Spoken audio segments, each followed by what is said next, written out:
हिंदुस्थानातील 140 कोटी जनतेचे श्रद्धास्थान असलेले अयोध्येतील श्रीरामचंद्र प्रभू यांच्या प्राणप्रतिष्ठा सोहळा येत्या 22 जानेवारी 2024 रोजी अयोध्ये येथे आपल्या देशाचे पंतप्रधान माननीय नरेंद्रजी मोदी यांच्या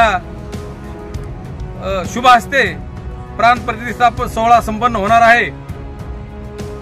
आपल्या देशाच्या हिंदुस्थानाच्या दृष्टीने हा अत्यंत महत्त्वपूर्ण असा सोहळा आहे।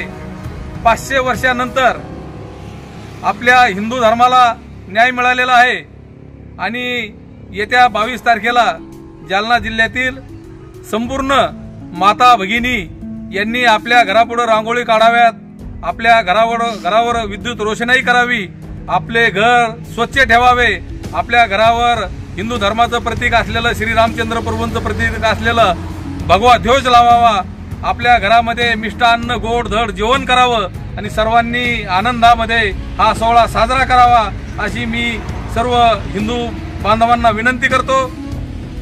मी ज्ञानेश्वर शेजूळ, भारतीय जनता पार्टी किसान मोर्चाचा जालना जिल्हा अध्यक्ष।